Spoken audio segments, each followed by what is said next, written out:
Hi YouTubers, it's Stu H on the Facebook group Litmus on the Hardball forums. We're back today to do another little project brew. What I've got on the cards is effectively a British Golden Ale. I've got Marisotta, I've got Fuggles, and that's all I'm going to do. Single malt, single hop. I'm going to brew it in the style from the beer garden style. For a golden ale, I know that might not be maybe the typical ingredients you might find for a golden ale. I think maybe I'd probably use different hops, maybe First Gold or something like that. But this is what I've got, and because this is only a project brew, I'm not too worried. The interesting thing about this brew today is I'm working on trying to work out, because I've seen a lot of questions around small batch brewing. Obviously, as you well know, if you watch any of my videos, I've got the BrewDevil 50 litre. So what I'm going to do today is try to brew a batch to go into a classic demijohn. You can find these all over Facebook Marketplace, eBay. These are kicking around second hand for a couple of £. I think these are probably a gallon, 5 litres. I'm going to aim to put 4 litres in it because I obviously don't want to go to the top in case I get a really good should we say active fermentation. So I'm going to aim to go to about where the bowl goes straight on the fermenter. So you can probably hear it's incredibly windy day today. So that's about 4 litres into here. So that's 1.3 kilograms of Marisotta. Trying not to lose my hops along the way. 1.3 kilograms of Marisotta. And then I've got 16 kilograms of Fuggles into the boil at 15 minutes, and obviously a workflock tablet. Actually, in this case, I'm going to use Irish moss because it calls for like 1/3 of a workflock tablet, so it just makes more sense because Irish moss is powdered. I can have what I can do 1/3 of a teaspoon type thing. And then I've got 15 grams of Fuggles into the steep, and then that should give me so. When I calculated the losses, I've calculated the losses approximately to the tap. So I don't have a tap on this unit, of course. I either pump it out, or if push comes to shove, I use a siphon. If I need to, I am thinking about putting the tap back on. I've seen some 4-way elbows. The tap kit comes with an elbow that obviously goes straight up for the sight glass. Out would normally be your tap, but I've got a thermometer on. But I've seen some 4-way ones. So I'm thinking of put a plug on it and then turning the tap round so it's sideways, so it's in a kind of nice, neat footprint. But I'll get to that on another video. So yeah, so I'm expecting to lose maybe a couple of litres in the bottom of here with all the protein and all of that kind of stuff. So by post-boil volume, I'm aiming for about 6 litres. And I'm doing the full volume mash because it doesn't make sense to do a sparge mash on this size, given that the liquid I'm going in with is, what's the litre? I'm going in with 12.6 litres, so that only puts me obviously around 4 litres above the bottom of the malt pipe. So I obviously want to make sure I've covered the grain completely, which I think will be fine. What percentage is this going to come out at? I think it's around 5, something like that. I'll have to check. I'll put the recipe up, but I got a feeling it was around 5% is what I was saying.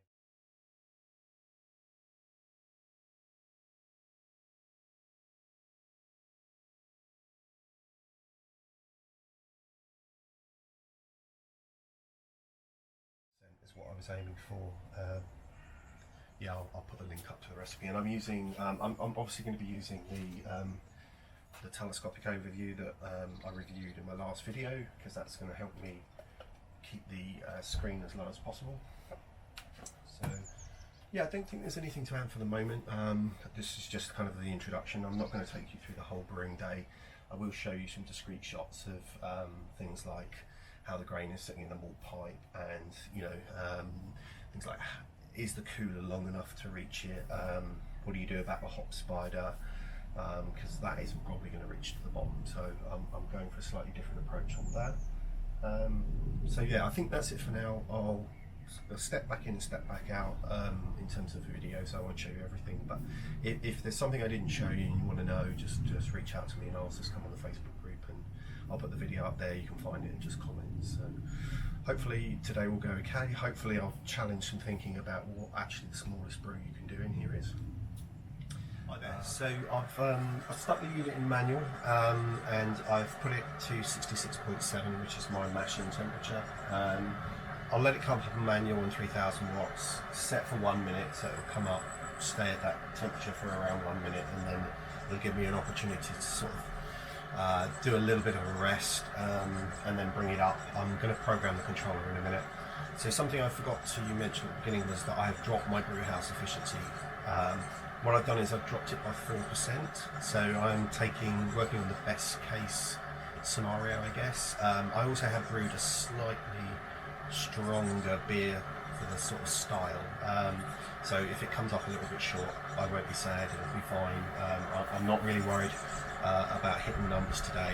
What I'm more interested in is just capturing the numbers to understand a full volume mash. What does that do to the brew house efficiency on the 50 litre? It isn't a great test because of course it's a very small batch, but it certainly will give me some indications of if I wanted to do a full volume mash, whether it's how many percentage points realistically I might need to drop it down by. Yeah, so other than that, units come up to temp. I just wanted to say that I had changed the brew house efficiency to try to compensate for the fact that it was a full volume mash. Yeah, see you in a bit.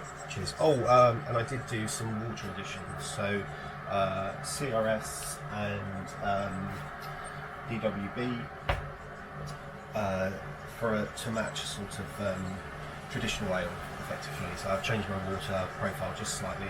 I haven't played with the pH, haven't put any lactic acid or anything in like that. I'm just keeping it simple, just doing those sort of very simple base water additions. There is a video, I'll just link it in the top, that I've done previously about basic water additions that you can do. I use the brew packs, Murphy and Son stuff, which I think is great. And the best thing about them is they give you really clear instructions on how to do it. So yeah, okay, good stuff. Thank you. Hi there. So we are up to temp now. It came up and it's overshot slightly. I've got it set. I've decided I'm just going to run it in manual today because I'm kind of going to be watching it quite closely. I've dropped the wattage back down to 300 for the mash just because there is only really 12 litres of water in there. So I've got 66.7 for 75 minutes. And just to give you an idea of where we are from a water perspective, you can see that that's I don't know, 4 centimeters above the bottom screen, something like that. So I'm just going to mash in, see if I can do that in such a way that you can hopefully see.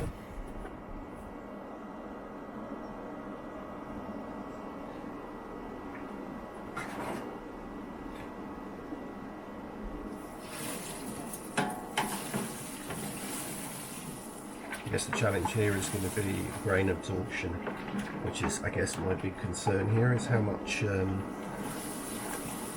water level is going to drop once that grain started to absorb it. Let's see.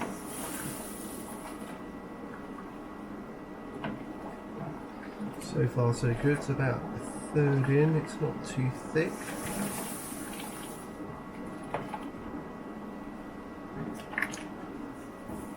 No balls, I can see. Certainly easy mashing in with this little amount of grain.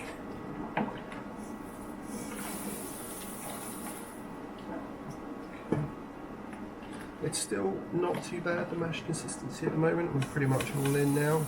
Into the liquid. Yeah, I'm pretty happy with that. Obviously, I don't want to speak too soon because the grain will continue to absorb liquid as it goes. But at the moment, that's not looking too bad. It's still pretty loose looking. Let's see if I can get you a better look at this. Here we go. So it's a reasonably loose mash. It's not too sticky. It will continue to absorb grain, but I think the grain will continue to absorb water. But that's okay. That's fine. Good. That's looking okay for the moment. I guess we just get started on the mash and see how it goes. I'm going to put the top screen on and the long hose on. Thankfully I didn't cut that hose down. Hi there, we're back. We've just passed just over halfway, got 35 minutes to go on a 75-minute mash. I have brought the temperature down to 200 watts. I did find that it's because it's such a small amount of liquid that it was overrunning quite a lot. And I think I broadly stayed within sort of 0.7 below, so I think it's only ever got to 66.2 before the unit switches back on, but it has been going up to 67 and sort of 67.4, 67.5, so I've been probably going 0.7, 0.8, maybe 0.9 over at times. Now that's only what the temperature sensor in the bottom of the unit's telling me. I haven't checked the temperature in the top. I did take the top screen off and give it a bit of a stir. It is a very small grain bill. The top screen doesn't touch the top of the grain because the new style overflow pipe is slightly wider at the bottom, so you can't get it all the way onto the top of the grain. But I did put it on with the collar, like I showed in the original video. I took one of the collars, put it on first, put the screen on top, and then the half threaded collar on top, just because that screen will help just spread the liquid and stop. When you're recirculating, stop the liquid just sort of ploughing straight through the very shallow mash and just going straight to the bottom. So I have been using it to try and distribute the recirculating wort a bit more neatly onto the grain bed. That said, the grain bed is submerged and has been submerged at all times, so I'm not so worried about that, but I will check the temperature, what the temperature in the mash currently is, and compare it to the front of the unit. But so far so good.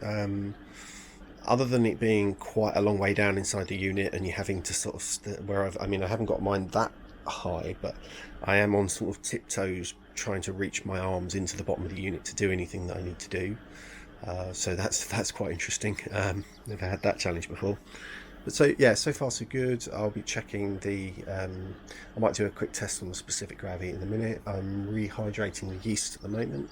I'm trying a Bulldog Universal yeast, Universal Ale yeast. There's a British company called Bulldog.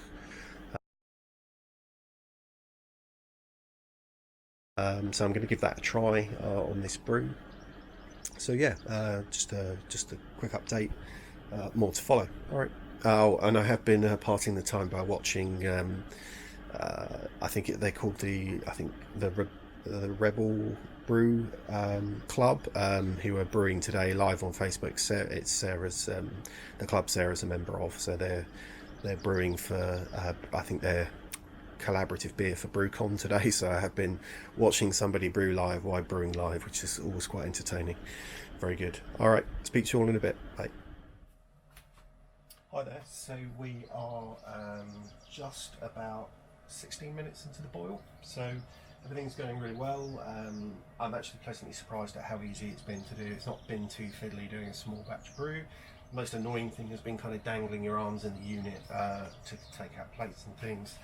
Already got the malt pipe and the two screens cleaned, telescopic pipe. Actually, once the telescopic pipe was wet, it was, really nice, just slides up and down it. Which is kind of what I expected. It wasn't quite short enough, I would say, for this brew, but if you were, say, doing, I don't know, an 8-litre brew, it would be perfect. I think that, if you want to have the grain bed, the top screen sat on the grain bed, you want to be at around 8 litres. So I think when I say 8 litres, I mean an additional 4. I think double the grain bill effectively. So my grain bill was 1.3 kilograms. I think at 2.6, that would be, you could have the top screen sat on the top of the grain, if that's a preference. It seems to be going really well. So from a numbers perspective, I'm boiling at 700 watts, believe it or not, but there isn't a lot of liquid in there. So in terms of liquid, I was expecting to get 11.4 litres, and I got just under 12, which is good. So I've achieved I'm slightly over on my boil volume. but I'm also slightly up on my specific gravity. I was expecting 1.024 and I achieved 1.003. So bearing in mind I did drop the brew house efficiency from 74 to 70. I actually think probably around 72 for a full volume mash would be the way to go. So that's good news as well. So it really doesn't, a couple of percentage points I think is a good place to start if you're doing the full volume mash. I don't think you need to go crackers, it's not big numbers. I did see some stuff out there on the internet from people who said, oh, I lost 20 points of efficiency, but not in this unit, not with the recirculation going, which I had going. So I've got my hops all ready to go in 2 little containers, and I'm gonna do a hop bag.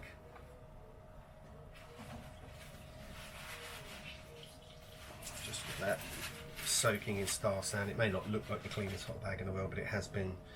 It's been soaked in sanitizer for about 6 hours. But anyway, it is clean. So the plan is to use an extra long hop bag because I can pull the cord and then pinch it in the lid and then put the lid on with it in the liquid. I didn't want to put the hop spider on the bottom of the unit.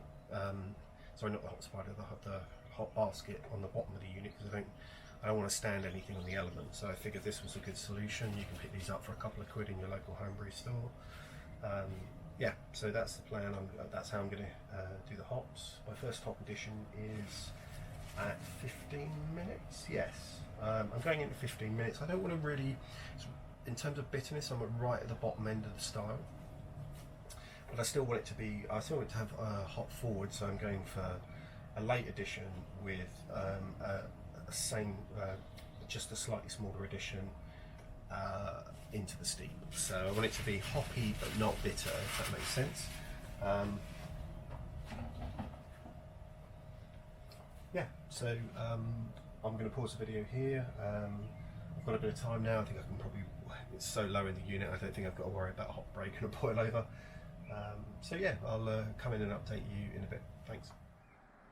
Hi there. So we've just got to 15 minutes and I've just put in the Irish moss and the first 16 grams of Fuggles. So yeah, so far everything is going pretty well. Hopefully you can see what I've done is just used a clip and just sort of dangled in the hop bag, and I'm boiling the pellet hops in a hot bag. Hopefully I can open that up quite easily and make my addition, but as you can see it's got a decent rolling boil going there. I decided to take the lid off in the end because actually it wasn't boiling off nearly fast enough, and obviously I want to hit my volumes and I want to hit my specific gravity if I can. So yeah, I decided to take the lid off, and actually it is going down pretty quickly. I think we're probably already at about 8 litres. I'm expecting to be somewhere around 6.5 at the end of the boil, and then obviously with compression and everything that should take me down to the 4 litres I'm expecting once I've lost a bit into the bottom of the unit. I don't really want to pull over the coagulated protein and all that stuff, given it's such a small batch. Yeah, so all going well. I'll update you in a bit. Cool. Hi there, so we're into the cooling phase now. I guess the only real challenge I see is that obviously the coil has only got a couple of turns in the bottom, so I've got the water on reasonably low because I just keep pumping lots of water through it. I think I probably did make a little bit of a mistake when I was putting the lid on, because my boil volume at the moment I think I'm at about 7.5, so I'm probably going to be a litre over, but hopefully, because my specific gravity was a bit high anyway, my numbers should be about right. We'll see when we get it into the fermenter, and I'm going to check the specific gravity now, or I guess it's yeah, I guess we'll just have to see. But I think that was a mistake. I think I wouldn't do that again. I have to keep the lid off, because obviously the recipe is expecting X amount to be boiled off, and I don't want to carry on boiling because I'll make it more bitter than I was hoping to make it. So yeah, I'm going to test it and come back and talk to you. Alright, cheers. Hi there. So what I've done, because obviously the coil only goes a couple of turns into the liquid, I've put the whirl pulling arm on and I've just turned it into the coil. I think hopefully you can see that. So it separates two of the turns on the coil and it's just running water over the coil. So I'm hoping that will help also just get a bit more efficiency out of the cooling. That seemed to be a neat little trick to help cool that water down. It's coming down reasonably steady. It's about 41 now. We're about 5-10 minutes in, so that's not too bad. Groundwater is pretty cold today, which is fine. Yeah, so in terms, I did just check the specific gravity. Obviously it's not fully cooled yet, but it's at 1.48 and I'm expecting 1.46. So despite having a little bit of extra liquid, my specific gravity is still good. So yeah, I think the only thing I'll have to deal with here really is the fact that there's a little bit of extra liquid that I wasn't expecting. So yeah, okay. Hi there. So we've got to the end of the brew day. So how do we get on?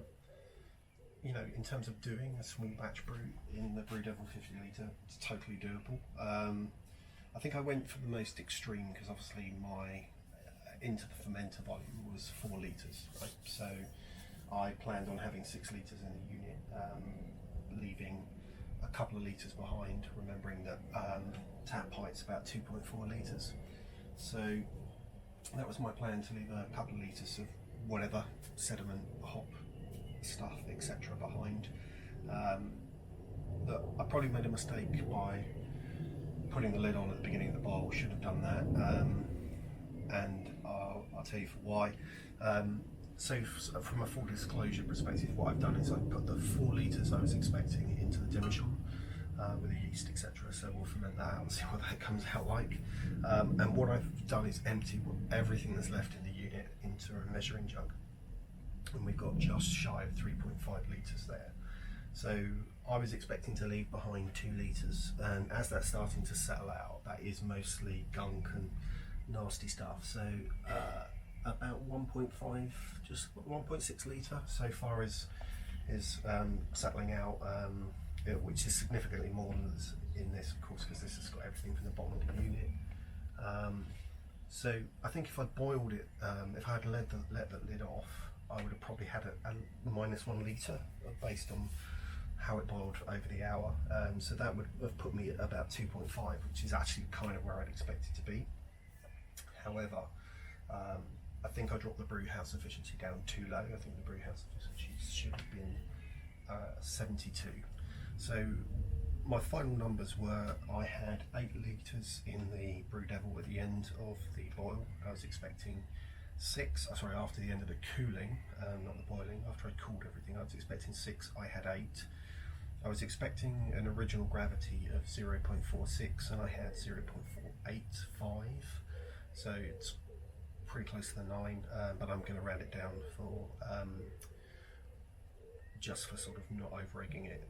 I was expecting it to be about 4.5% ABV if I'd hit my numbers, so I'm going to be a little bit above that, but who cares? So yeah, I think if I'd left the lid off, my numbers would have been, my volumes would have been better, but my specific gravity, of course, would have been a lot higher. So yeah, I think tweaking the efficiency will solve that problem. I think the liquid volumes were pretty good. Just the specific gravity was ahead of where I thought it was, and that's because I dropped the brew house efficiency. So that would be my top tip from this: is to, if you're doing full volume mashing, just go for about 72 on the BrewDevil. I think that's going to get you where you need to be. I measured things like the pH as I was going through. They were high. I was expecting them to be high because I didn't put any lactic acid in it. That's fine. I don't care about that. This was really just an experiment. So I would say if you're going for the small batch, and this is just my opinion, I would say your probably optimal small batch is around 6 litres, or you know, if you're going to be using demijohns, which are super easy to pick up, they're pence on Facebook Marketplace, and the nice thing is you'll find them locally. You can just go and pick them up from somebody. Get a couple of these, aim for an 8 litre batch, put it in 2 demijohns. Super easy to store. You know, if you go for a bubble off, you could even get that in the back of the fridge in the kitchen when you want to cold crash it. as long as you're not upsetting your other half, of course. So definitely, I think 8 litres from a batch size is probably a really nice way to go. And you can find lots of small vessels for fermenting those out. And then you've got options too. Of course, you could go for do 2 and do 2 different types of yeast, 1 in each, right? So you can start to experiment a little bit by splitting your batches and seeing what happens there. Obviously, if I'd had a slightly bigger fermenter, I probably would have just chucked this in. But you know, I'm just showing you all the volumes and talking about it because I want you to understand exactly. I'm not hiding anything from you. You can understand what you can achieve. So. Yeah, so definitely a successful brew day. Would I do a small batch like this again? Maybe. I guess from there I'm probably going to get about 1 litre and 3.5 litres of beer by the time I've moved it to a secondary, and a couple of bits of loss off of that. I'll probably get about 3.5 litres. Personally, I'd probably double the batch size, do 2 demijohns. It's a better investment of your time. I think, you know, because the brew day has gone very quickly compared to a full liquid volume brew day, of course, because this takes up a lot less time for this to get up to temperature when it's only got 12 litres in it, and it took a lot less to cool it. The temperature going down incredibly quickly. So yeah, hopefully this was helpful. Hopefully this kind of puts to bed the discussion about can you brew a small batch in a 50 litre BrewDevil? Yes, you absolutely can. I brewed a 4 litre one, yes, arguably. Could have probably, with the volumes I've got, had a 6 litre one. The other top tip is always boil the lid off, because that's what the software is expecting. Don't think you know more than the software sometimes. And set your brew house efficiency about 72%. Okay, hopefully this was useful, and I'll catch you all soon. Cheers.